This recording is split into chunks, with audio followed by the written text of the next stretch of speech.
Good morning, viewers. Welcome back with me, Tandi, on Breaking News, the most trusted and latest news. Recently, issues have been rising about impulsive buying. That is when someone purchases an item simply because they see a product or item and feel this sudden urge to buy them. So, viewers, let's dive deeper into the topic. Joining me are Vika, reporting from the Faculty of Computer Science, Brawijaya University, and Rafa at the university's Rectorate Field. Let's go to Vika first. Over to you, Vika. Thank you, Tandi. Viewers, I'm now at the Faculty of Computer Science, Brawijaya University. Here, I'll be interviewing one of our source about impulsive buying.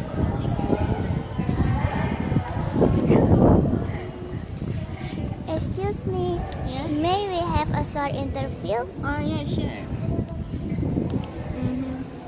Could you introduce yourself, please? Okay. Hi guys, my name is Naira.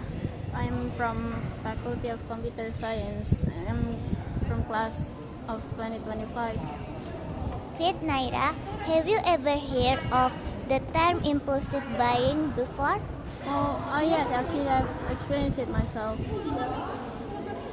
Could you briefly tell us about it? Yeah, of course. I've always liked playing games, and I usually browse for them on an app called Steam because there are so many games there. The thing is, whenever I see a game on sale, I get really tempted. I'll be like, damn, 50% off, even though it's still costing hundreds of thousands of rupiah. If the game looks interesting and I know it has good reviews, I sometimes end up buying it on impulse, even if it's actually pretty expensive. The problem is that I've bought so many games that I didn't get to play some of them due to college keeping me busy, and then sometimes I end up losing the motivation to play when too much time has passed, and now they've just piled up in my library.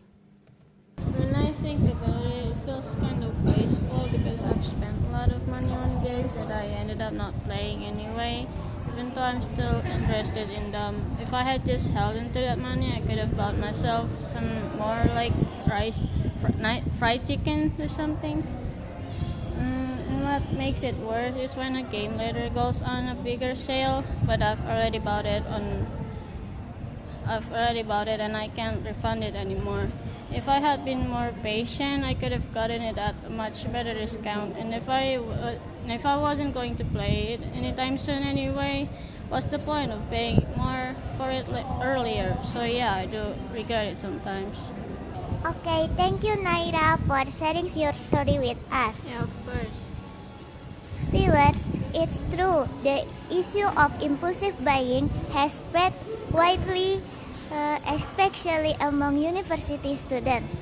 Now, let's move to my partner, Rafa, who was at Rectorate Field of Brawijaya University. Over to you, Rafa. Okay, thank you, Vika. So, good afternoon, everyone. I'm Rafa, and today I will be asking students here at Rectorate Field of Brawijaya University about impulsive buying. And so, let's find someone to talk with us.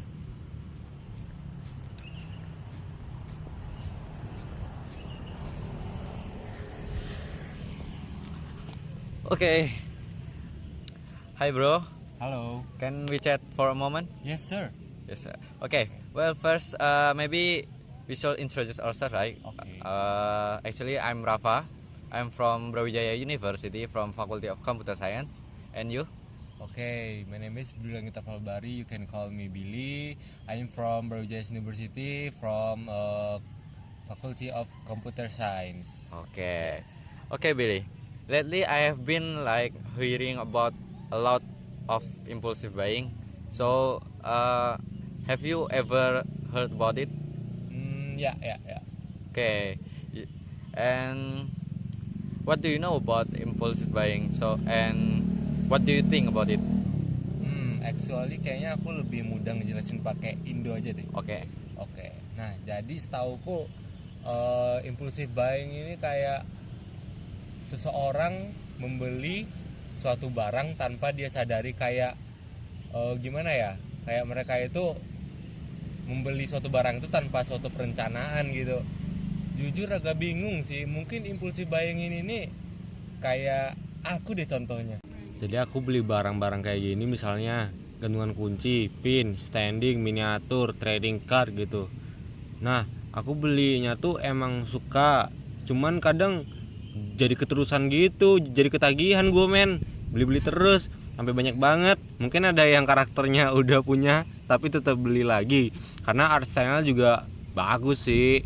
Sebenarnya awalnya buat cari temen, buat dipamerin gitu, mungkin ke sesama pengoleksi gitu. Tapi ya karena kita sama-sama introvert, akhirnya sama aja bohong gitu. Jadi ya cuma koleksi doang. So you could say you have also experience indirectly, right? Yes.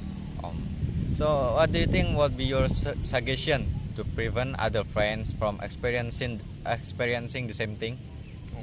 Menurutku mereka tuh harus lebih tepat dalam merencanakan barang apa yang harus mereka beli, dan belilah barang-barang yang bermanfaat bagi kedepannya begitu. Kalau nggak berguna bagi kita ya udah nggak usah beli. Kalau cuman jadi bahan gabut doang kan kayak nggak lucu men, ngabis-ngabisin duit, apalagi kita anak kos sekarang kan. Gitu sih I think. Okay, thank you Billy for sharing your experience with us. Okay. And have a good day and see you again. Yes sir. Yes sir. Okay viewers, as we have just heard, impulsive buying can occur without us realizing it. When we make purchases without much thought, driven only by momentary desire. So that's all for me, Rafa. Back to you, Tandi. In conclusion, dear viewers, impulsive buying has become quite common among college students, ranging from buying video games to physical items such as pins, keychains, and even merchandise. Therefore, we should be more mindful and responsible when spending money, even on things we buy purely for enjoyment, so that we can at least help reduce the phenomenon of impulsive buying. That was today's hot news.